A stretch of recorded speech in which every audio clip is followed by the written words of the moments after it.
And if Abraham had been thinking of the one that he had left, he could have just gone back. But instead, he was longing for a better country, a heavenly one. Do you ever feel like this world just isn't good enough? I hope you do. And then it says something kind of weird. It says, okay, they were longing for a better country, a heavenly one. It says, therefore God was not ashamed to be called their God, because he had prepared a city for them. That also gets under my skin. If God is not ashamed to be called their God because they did something risky, they put everything on the line for him, what does it say about what God thinks of us when we don't? I think we just have to swallow it and say that shames God. That breaks his heart. But then when he sees someone who lays everything on the line for him, he gets pumped. He's like, that's my kid. That's my kid. When I got to see Eric today, it lit up my heart. I knew Eric from when he was in 5th grade. He was this little kid with spiky hair and big teeth. And he had just gotten kind of beat up when he was in 5th grade out in front of the church and has a big scrape on his face. And I picked him up and carried him inside the youth building. I got him cleaned off and we met. And been very close for a very long time. And it was so good to see him today because he's putting everything he has on the line for the Lord. And that just lights up my heart. That's my boy. I'm so proud of him. I think that's what happens in God's heart when we do the same thing. But there's a problem that's kind of going around.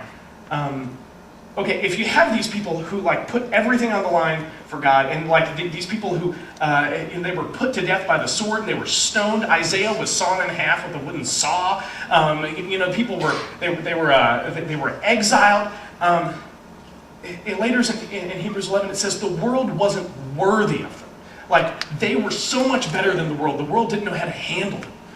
I want to be that kind of Christian. But the problem is that what we mostly see in our Christian walk? Most of what I see, honestly, is lame. It's like this real... It's like, how many of you have been to Disney World? Okay. Did you drive or fly?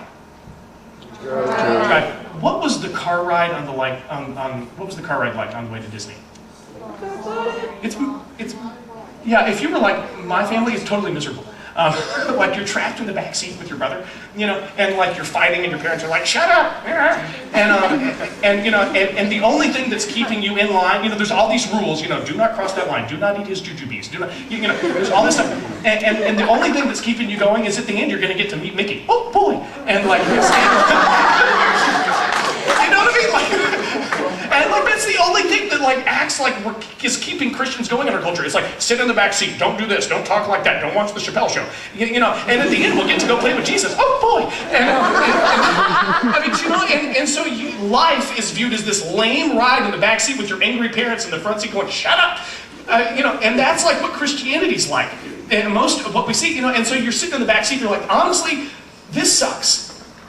This is lame. And if I have to listen to the Lion King soundtrack one more time, I'm out.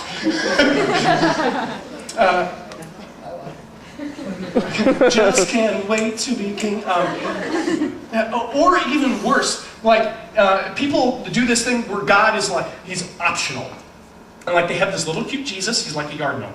And they can carry him around with them.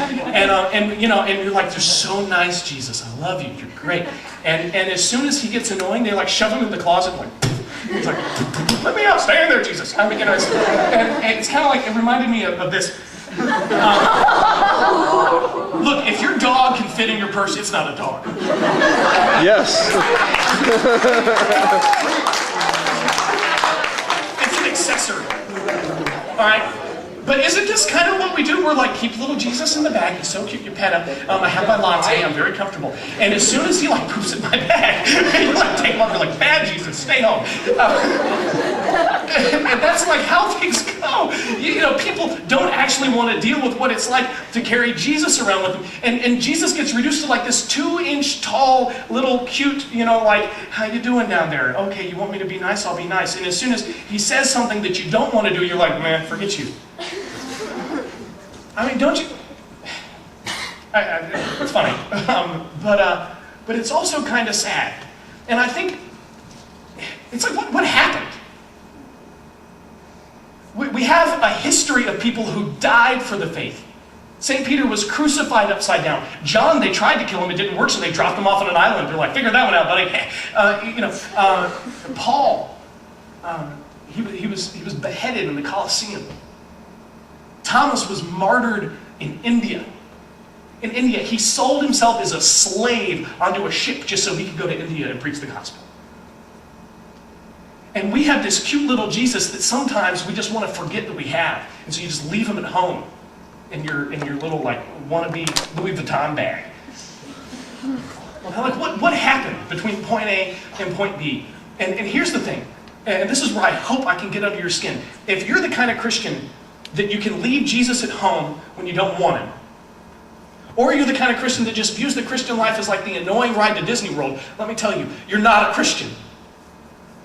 That is not what following Jesus is. He did not say, I am yours when you want me. He said, you have to lay down everything for me. If you do not deny your father and mother for me, you are not mine. If you deny me in front of people, you are not mine. This is not some wussy little dog that we can leave at home. And if he hasn't done anything in your life, then it's like you don't know how to live into that. It's just odd. But if he's rescued you from anything, you know what I'm talking about. I was this fatherless mess. And he was like the only one that wanted to help me. If you've been anywhere in your life where you're hurting, or you're messed up, or you're unloved, and he's the one that cared for you, then you don't want to leave him at home. You don't care how hard it is. And yes, sometimes it's dangerous. Yes, sometimes it's painful. Look, I will tell you, following Jesus is going to be the hardest thing out there. People have made this phenomenal mistake of saying that the gospel is complicated and easy, when really it's very simple and very hard. It's simple. You give him everything. Every second of every day. No questions asked. That's simple, but it's so hard. And what we get in return is him. Heaven. Here. Now. I was looking in the Bible, and Paul, this evangelist that God rescued, that Jesus rescued, he's writing a book called Philippians, and he's probably writing it from inside a jail cell in a city called Ephesus. And Ephesus, the jail cell, is underneath the garrison where the Roman soldiers stayed, in the center of the city. And it's lower than everything else, and they had an early kind of sewer system that ran through the prison cells. And so what they guess is that there was always, because he was in a city, a couple inches of sewage at the bottom of the cell, just running through. And at flood stage, it would get up to 4 feet high. 4 feet high. And so he might be writing this, pressing this above the ceiling, in prison, armpit deep in sewage, because he loved Jesus. He says this, "Now I want you to know, brothers and sisters, that what has happened to me actually served to advance the gospel.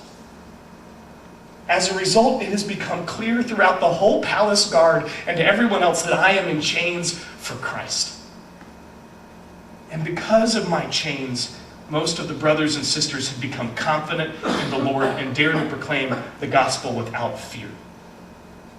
And further down he says, "Yes, I will continue to rejoice."